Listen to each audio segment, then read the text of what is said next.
Well, everyone, thank you so much for staying. This is our first ever town hall. If you've never experienced a town hall, this is just where you get to kind of hear a bit of an update. And this has been important for me in my journey in ministry. I love to live in 90-day chunks, quarters, and I love to have the moments where I can update you on what we've been working on as a trustees and elders and staff, and how we're doing, and then also what we're going to be working on in the next quarter. And that will just give you a chance just to be prayerful. Maybe you might hear something that gets you excited. I think that sometimes the congregation, they're like, I didn't know about this. I didn't know this was what was important for you all in this next season. I didn't even know how to be praying for you and praying for our church. And these town halls, and I know some of you are walking in right now, which is great. There will be a time, hopefully, for questions and answers if we don't go long, but that's the plan. We're not going to do it through a fishbowl like we usually do on Thursday nights. We're going to invite you to come forward and actually speak your question in a mic. It will help Rob and me. But here's what I want to start with. I want to start with just 10 kind of areas at which we are kind of focusing in on over the last 90 days. And for many of you to know, the budget, I've just been blown away. I asked you all for 3 years when I started, and you have been faithful. If you remember, I told you a while ago that for us to actually be on budget in a straight line, we would need $241K per week. That was for us to continue to do ministry. And at the end of, if you times this by 39, which would be 3 quarters, that would total $9.4 million.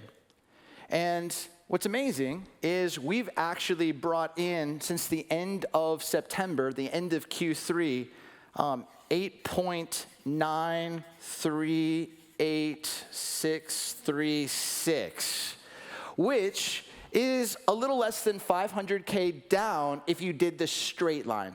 So again, you know my drawing, January to December. A straight line would need 241. We were kind of like trending here. We had a little bit of a dip, and then a little bit of a summer dip. And then what we've done recently is close this gap to now be down 5%, which I think is fantastic for right now. And I'll tell you why. Because we also, and I'm Dutch, so I do the straight line, and it's easier for me with math, but we have an amazing finance committee. We have amazing CFO and Jay Schomer. Rob Castens, our executive pastor, our trustees have really helped. But they have these forecasts for what each quarter, and oftentimes what each month they think based on trends in the past, what we would bring in. And what's incredible is we have been like here, and if you look at where they see us right now by their kind of predictions based on past years, we would be up 14.2%. Now, that's a 19% swing. So if you asked, how are we actually doing? I'd say, I don't know. I think we're like somewhere in between here, all right? But what I think is incredible about this, is as we go into Q4, this is a chance for us to finish strong. And what's really, really been beautiful is the whole Above and Beyond campaign. We haven't talked about it much, like every week. We haven't wanted to overwhelm you, but we have been putting together a list of 60 churches, churches in our city, churches in our nation, churches around the globe, where we're going to get the chance to actually really be a blessing to help them in their facilities if we're able to bring in above and beyond 600K. And we were going to be able to distribute that. It's going to be this amazing opportunity. And where we're headed right now, I think if we continue to stay faithful like God has been faithful to us, it's going to happen. I really, really believe it, but it's going to require all of us to play a key part in that. Next thing I'll say is about volunteers before I turn it over to Rob. We did a series called Given to be Given. And that was a chance for us to actually help you discover your spiritual gift, to know how to develop it, and to give you opportunities to deploy that gift within our walls here in the church. And we had a bunch of needs for volunteers. And out of that series, we gained about 100 new volunteers, which is awesome within our kids ministry, student ministry, our greeters, ushers, production. We added a bunch of new volunteers. But what's incredible about that is even with the addition of the 100 volunteers, that has us currently at 72% of what we actually need. And so we have some people, like my man Bob Shooky over here, who just gives and shows up and shows up and shows out and does a great job. But if you've got time, even on a Thursday night, and you'd like to be a greeter, you want to play with the sound equipment, you want to just mute me, just to be like, stop talking, we can find a volunteer place for you. But our hope is over the next few quarters to get this number, to get it up, so that you all can experience the thrill of being able to serve this incredible church. So, from a finance side, things are looking good. From a volunteer side, things are looking up, and that's really exciting.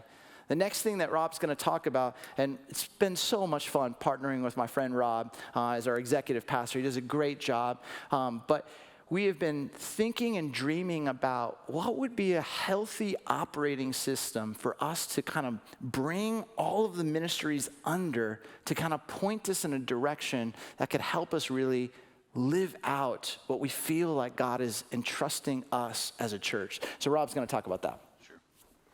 Well, every 3 to 5 years or so, we always endeavor to chart out a strategic plan of some sort. And it's really to help us identify what's important now. What do we need to focus on now to move forward to help the church go where it needs to go?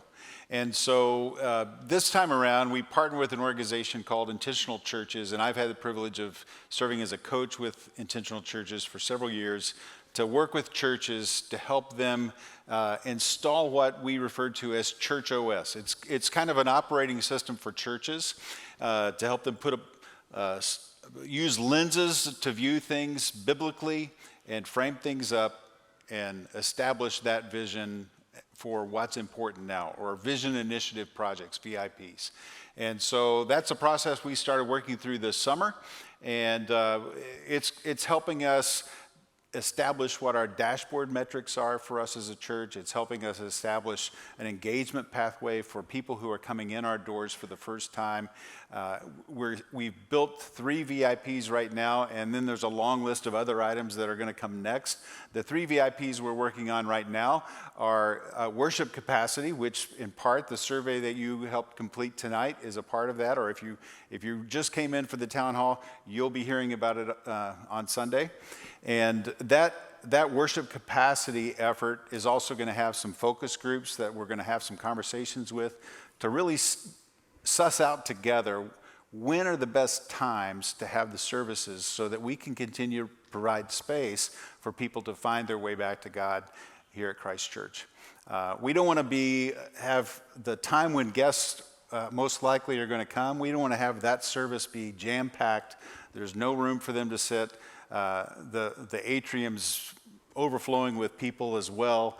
And that's where we were much of the time, January through May. And so we've made some adjustments that are short-term, and now we're trying to learn from you all through this survey and these focus groups how to chart out a plan that will help us expand our worship capacity to reach even more. Lana Farron is our team leader of this cross-functional team of staff and other lay leaders to help put a plan together to help us do just that. Second, we're looking at the engagement pathway that I mentioned earlier, and really specifically making sure that the very top part of our engagement pathway, what are the discipleship steps a person would take on their journey from the first time they walk in through the front door until they're all the way down the road in terms of their discipleship journey. We want to look at the top part of that and make sure that the steps we're asking people to take are actually the right size steps and the appropriate steps for someone, especially someone who is new to this whole faith journey. Somebody who would have prayed a prayer like Steve led us through tonight. Somebody who's asking questions about who is Jesus and what is faith all about, to make sure we have the right kind of steps in place for those people. So Jill Tinnery is leading that team, that project team, to help put our plan together for what's at the top part of our engagement funnel. And then finally, there's a team that's about helping us be one aware. So in Luke 15, Jesus tells 3 stories about a lost coin, a lost sheep, and actually 2 lost sons, if you read that passage. And in the story about the lost sheep, it talks about him leaving the 99, the shepherd leaving the 99 in the pen to go look for the one. And so to be one aware, for all of us individually to take on a personal ownership of the Great Commission. That's what one aware as a church would look like. So what we're doing initially is we're using our staff and our elders and trustees as kind of guinea pigs to develop this one aware mindset. And we're doing some training with them and some focus groups with them. And then that'll be something we'll be hearing about as a congregation later on in 2026. So those are the 3 VIPs we're tackling currently and what they're focused on and what they're going to be doing and moving us forward in our Church OS vision. I think that's it. Oh, and Steve Noble is heading up that last VIP. So. Part of what we're hoping is, that every one of you will be able to kind of see, man, there's people in your life that maybe God's starting to put on your heart to invite to Christmas, which is going to be amazing this year. We're going to start, and we have a card. Hopefully you'll picked it up. If you haven't, you'll have all the times on the back of this Christ Church Town Hall that will tell you all the times for our Christmas services. We've added a couple just because of what we've seen, thanks be to God, with the growth. It'll start Sunday night, December 21st at 5 p.m. There'll be contemporary. And then Tuesday, December 23rd, 7 p.m. And then Wednesday, contemporary will be 1, 3, and 5. But Classic will do 5, 7, 9, and 11 p.m. service with communion. The 5 p.m. on Wednesday and the 7 p.m. on Tuesday will also we'll have our sensory and disability room open, which I think is going to be awesome for many families who need that. So just good to know. Also, Carol Fest is coming up. One of the other pieces that I think is really, really important as a healthy organization is to constantly just do what I often will call organizational hygiene. It's just stuff to make sure, do we have job descriptions? Are we all following the same processes? And so many of you who volunteered, who filled out the forms, and actually did the background checks, we all as a staff came together and began to work, and actually we're like, we're gonna do the same process instead of one ministry doing it one way, another ministry doing it another way, but having this kind of philosophy of followed by all. And Carlene has been super huge in helping that. Heather Franklin and Sue Ann Canfield and the First Impressions team as well. And Elizabeth, my assistant, has been just awesome, but that's been incredible. And then today, our HR director had led us in a process of everyone just updating their job descriptions. I know it sounds boring as all get out, but it's important because when you know what gets you up in the morning, and to have a purpose statement, and then to actually know what your 5 essential functions are, it actually helps supervisors be able to develop, to be able to empower, to be able to better coach. And so this is going to be a process that we're going to be working on. And through the trustees, who I'm just so profoundly blessed by, the trustees, one of the committees that we have added is something called an HR charter. And that's led by the one, the only Sarah Harris over here, who is amazing. She's fantastic. So Sarah, myself, Larry Ludi, our HR director, Rob, we've been working together and have a plan to just go, hey, HR is about people and it's about culture, and how do we just continue to lift that value? So those are the stuff that we've been working on. Now, if you start to look ahead and go, okay, well then what about what's important in the next quarter? What's important in the next quarter? And we'll go pretty quickly through this. But for me, one of the most important things is ensuring that Christmas is incredible. I'm so excited about our Advent series. We'll run James into Advent, which is all going to be focused on Isaiah 9. And each of these key phrases that represent who our Lord and Savior Christ is, and preparation for Christmas, where we'll talk about the Prince of Peace. And then as we go into January in 2026, I've just been playing with this. I call it a rally cry, as like Patrick Lencioni would say. I've written it in my journal again and again. My hope, my prayer is that we would become disciples who make disciples, who make disciples, who make disciples. And so we're going to kick off January with an entire series that's going to help us become true disciples. And I'm going to show you this. It's not like fully baked yet, but we're gonna be providing an opportunity for us to have these devotionals that will go along with the series. And we'll have small group questions for your small groups so that you can actually go deeper with each other. These books are like stunning. They're like, it's amazing. And it's all about discipleship and helping us grow as disciples. I say this to go, if any of you actually want to become a small group leader, we have people who are waiting and longing to be in groups. We just need leaders. And maybe as you go through this quarter, maybe God might just be nudging you to open up your home or be someone who would be willing to facilitate one of these small groups. If that's you, feel free to reach out to Kelly Castens. It's just kcastens@christchurch.us. She'd love to get you plugged in to leading a small group. And if you're here tonight and you would like to talk to somebody about that, Kelly is somewhere right here. There. Kathy Lipinski right next to her can also be a part of that conversation. I think Peter Solaro came in as well. Where's Peter? Golfing. He already, tea time? Tea time. All right. It's also, we're 3/4 of the way through the year, so just a couple of highlights of what has happened up to this point of the year and all of our fall kickoff ministries, students, kids, adults, a lot of those things have happened. So let me just give you some highlights of what has happened so far this year. So year to date, we're growing, as we've talked about. Our classic worship service has grown by 27% over last year. Pretty amazing. And that's a higher growth percentage than our contemporary service, which has grown by about 25% year over year. So pretty amazing how God is just continuing to work in our midst. There is a fresh wind of the Spirit blowing. We're grateful for all that's going on in our classic and our contemporary services. Last fall, our choir had about 50 people in it. This year, our choir's got about 80 people in it. Pretty amazing that God is just working through the ministry of our choir, and the leadership of Jamal Sarakogi has just been fantastic.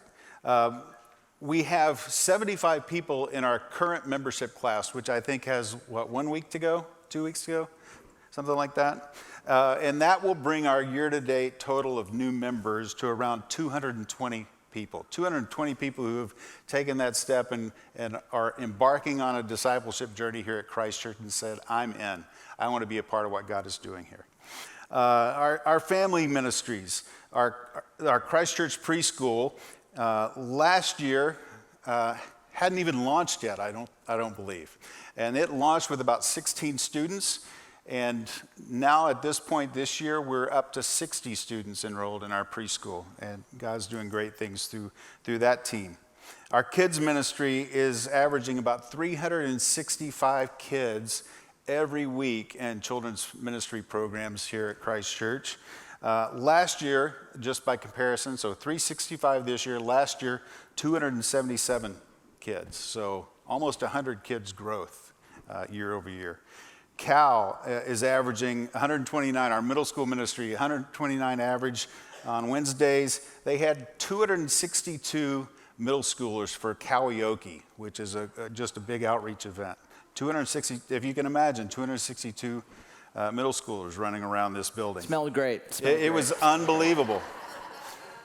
The Stampede retreat that they're planning for February is already, the registrations are already to their largest number ever for that Stampede retreat. So our middle school ministry is just going great guns. Koinonia, our high school ministry, is averaging 166 students, and then the high school fall Sabbath is 136. And I just lost. Do we have any student ministry folks in the room? Steve Noble's back there. Steve, tell me again, what do we have for the kickoff? Yes. 168, 180? 180 something for that. Our adult ministries also have kicked off this fall. Amazing stuff that's happening in adult ministries. Women of Hope, 470 women for our morning and evening programs for Women of Hope. MomCo, 123 mothers of preschoolers are joining together there. Last fall, around 90, so 123 this year. Our men's barbecue in August, 73 guys came out for that. Third Thursday Eats in September, 67. Our men's golf outing, largest number ever, 144 guys came out for that golf outing. Peter Solaro is doing great stuff with our men's ministry and all the different programs there. Our Young Families group got together for a tailgate recently, and there were 83 adults plus kids.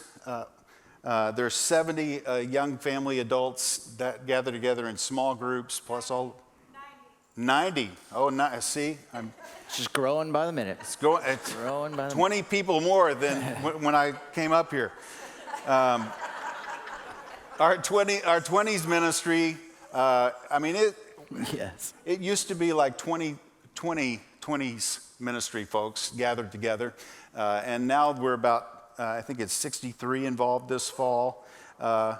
There's hundreds of other adults that are meeting in all kinds of different groups every day of the week, Sunday mornings, every morning, evening. There's all kinds of stuff going on. If you drive by this campus or Butterfield, you'll see cars in the parking lot just about all the time. God is doing some amazing stuff. Lastly, also, which has just been incredible, and it wouldn't have happened without the vision of Dan Meyer had and many others, was the Lift Center, and that was the grand opening. And Kelly Scheel and her team are just absolute workhorses. They are just doing a fantastic job, just greeting and meeting. There have been so many guests that have come in, stepping onto the Butterfield campus, into the church for the very first time. So just continue to pray, continue to support that. It is a remarkable opportunity to literally, like for Chicagoland, literally do what James 2 talks about, faith and deeds. And so maybe that's a chance for you to jump in and serve there. So with that, what we're going to do is we're going to move these mics. If there's questions, thank you, Tracy. We'll put one right here and then maybe one right here. And if you've got a question, or you want Tracy to sing karaoke, she will. So I'm all for that. Anyone got a question? See, this is different. If you're used to Thursday nights, you usually can just hide behind a note card and a fishbowl, and all we know is you walking up to put the note card in the fishbowl. But some of your handwriting, I'm starting to know who's who. Are these town halls helpful for you though, just to kind of know what we're working on? All right, thank you, Alec Buckley. All right. One clap over there. Thank you. I saw that. Yeah, thank you. Any questions? Were we that clear or that boring? That clear. Okay, great. Don Brown, no question? If we didn't get a question from Don Brown, man, God is good. I think Mary's told you couldn't ask one, didn't she? All right. Is there... Nothing. All right. One. You got your chart. Yep. Comparing stuff to your budget. Yep. And you just mentioned all the growth over last year, which is fantastic. How are we tracking if we were just doing it this year to last year? Well, You mean the giving? How's giving doing compared to last year? This year actual to last year actual. great question. I mean, good. No. So here's the best thing. Oh, Kevin waiting. So Kevin, you got to come up. But as Kevin's coming up, the one thing that's unique is we haven't had a regular year since 2019. So 2020 COVID, 2021 COVID, 2022, and then we went into the Lift initiative, and so we were coming out of Lift the last 2 years. But Kevin can fill that in. That was my answer. I'll repeat the question. For all of you watching online, the question was, how is our budget actually doing in comparison to last year? Kevin Waden, who's our treasurer, helps lead our finance committee. He's amazing. Also, a finisher of the Chicago Marathon. So well done. You answered the question, though. I did? Well, So the real answer is we have not had a normal year. And so the good thing is we made it through the Lift initiative. We collected everything we said we were going to collect, which was awesome. So from that perspective, we hit our target last year. This year, our target's different because we have taken all the Lift stuff out and we're focusing on just normal operations. Normal operations year over year is higher, though, with inflation and things like that. But we're on target, as you said. Well, I'm on the top line, Steve's on the bottom line. So yeah. one of us is wrong. We'll see who's right. But I would say last year, Kevin, wasn't the budget because of Lift about 16.5, and then this year's 12.5? 12.5. So it was, You're in the right ballpark. yeah. So the numbers were not apples to apples, and so dropping $4 million with a new senior pastor, whoever that guy is, with coming out of a campaign year, we just went really, really conservative and wanted to be really, really wise to see, because we didn't know like what this transition was going to be like. And so, but you all have been so faithful and so amazing, and I guarantee you, if we continue to go on this path, we're going to be able to bless so many churches, and I can't wait to see. So, great question, my friend. And not only the blessing of the churches, we'll be able to do some stuff here too that needs to be done as well. That's right. Any other questions? Oh, right there. Math geek in me cannot resist. What does typically Q4 do compared to First off, where are you All right, I'm originally back. from? Indiana? From Indiana. Okay, great. Okay. Great. Steve, so we're typically about 20% each quarter until the last quarter, and we're about 40% in the fourth quarter. Yeah. My hope is the more that we go to a straight line, the more that it would be awesome if we went 25, 25, 25, 40. I know that doesn't work, but that extra 15% could be awesome. But if you get it more spread out, then that actually helps us instead of, and it's great when all of this comes in at the very end, but when you can like live and die on that last, like ring the bell in the last couple of weeks. But we just want to just keep building and hoping to continue to grow generosity and stewardship. So great question. Any others? This middle section is dominating. The wings, cheap seats, nothing? Oh, right there. Oh, Vic. Did I finish Sunday? I did finish. So yeah, thank you. It's not the best time. You could have beat me. But it was good to finish. So yeah. Oh yeah, Mike McCurry, Indiana football number 3 in the country. Minnesota Vikings number 3 in their division. The microphone for the people online. Yes. So I'm curious, even though I know our church and we have a lot of growth going on right now, which is fantastic. Thanks be to God. Yes. How are we utilizing our space? I personally don't know. Like, we have a lot of rooms. Like, I know we have ministries going on a lot of time. I remember like Wednesday night was like jam-packed. Yeah. You couldn't get any more cars out there. We couldn't give our space to any more people. How does that look now, spread out through the week, and what are we utilizing? I'm curious. It's pretty insane, actually, Mike. We are, it's a struggle sometimes to find open spaces to utilize for ministry right now. That may seem hard to believe. This is an enormous facility here, and we've got space over at our Butterfield campus as well. But literally, when we're trying to find a place for a mid-sized group to meet or an individual group to meet, it's nearly impossible. We've every night of the week, Sunday night, Monday night, Tuesday night, Wednesday night, Thursday night, all those nights are this place is packed. And it's not just even for ministries just that are Christ Church. So like obviously Sunday night's Koinonia. Monday night, we do a huge thing with BSF. 200 is one of the largest BSFs in the country. Tuesday night is Women of Hope. Women of Hope, which is awesome. Wednesday night is Cow and Mosaic, which is Thursday night's Recovery, or Celebrate Recovery. And then Friday night's high school football. So.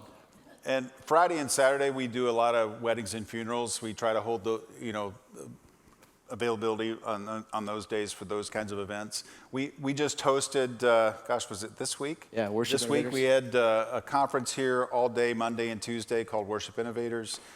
So, I mean, we're using the space and then some. So I even found out that we actually use our parking lot. We allow, some people like will reserve it for their events or they're, they're going to Chicago or they even Yeah. soccer across the road. Yeah, we have a great relationship with the Village of Oak Brook and the athletic fields across the way. What was the event? There was the American Heart Association one Saturday morning leased our parking lot, and they had more people come than they were assuming would come. I mean, there was a grandstand set up in our parking lot, and then the parking lot, it was a walk for the Heart Association, and it was absolutely packed, and all of the side streets all around here had cars parked and filled all the parking lanes around the. I came in like 6 months ago, and they were charging for parking. And I was like, I gotta go to work. Who are you? So, it's amazing. Like we're trying to, and I think Dan modeled this so well, but just continue to have great relationships with the city of Oak Brook and partnering with them. So, Don Brown, yes, I knew it was gonna happen.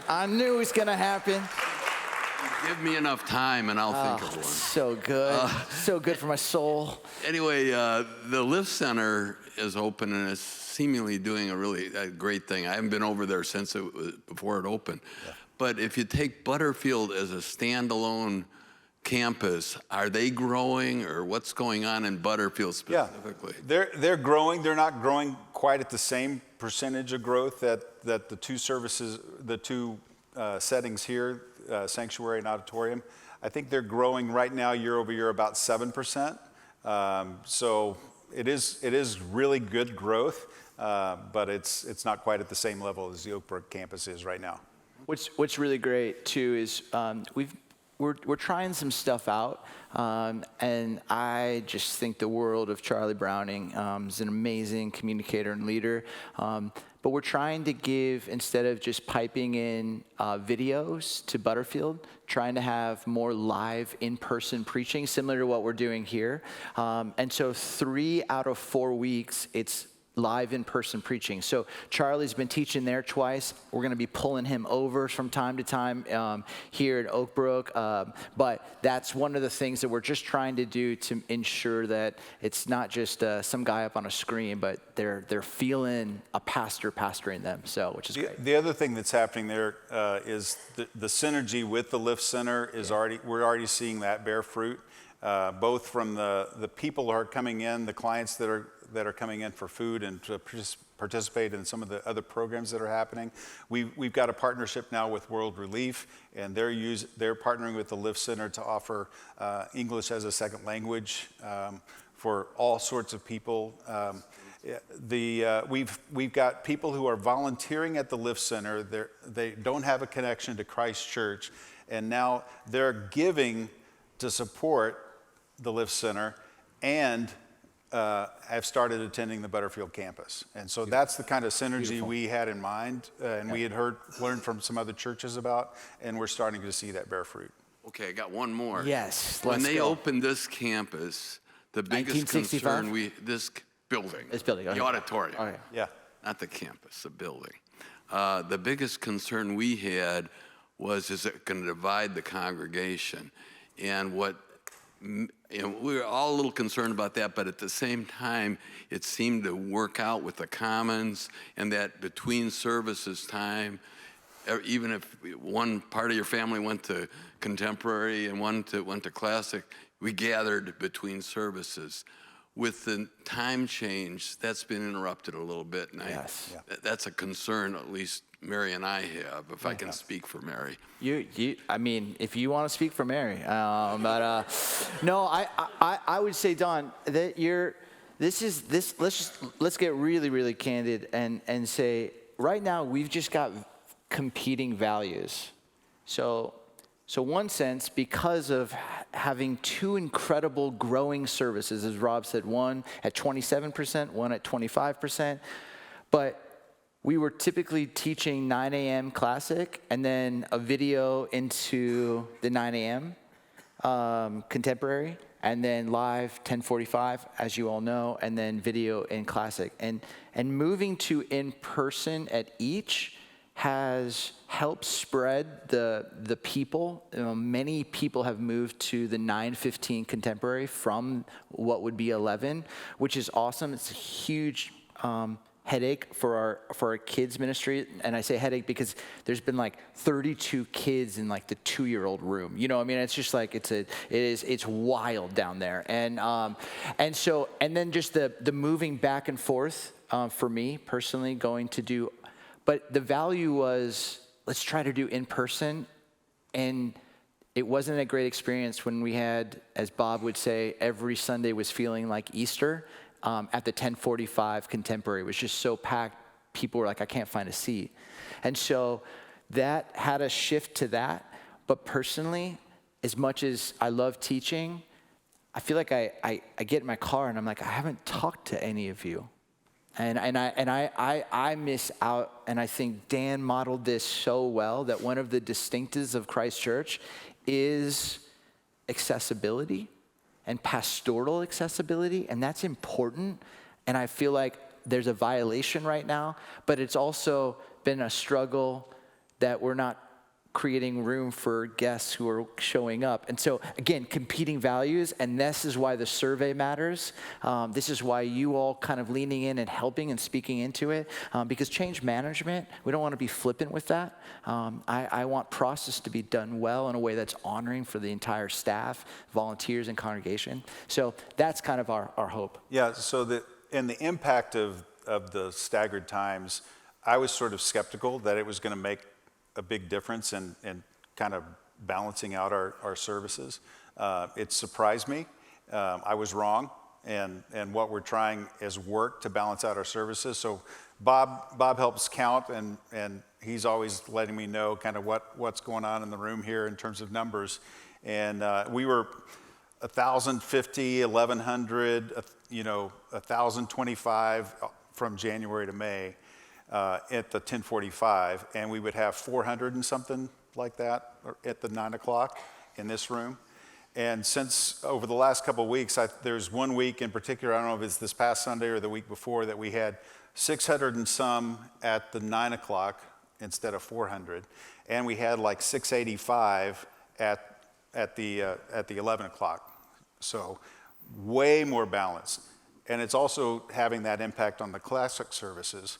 So we're the last couple of weeks, I think we've had a 245 at the 10:45 service, which had been in the 130s, 150s. So about 100 more people at the 10:45 classic service than were attending there before.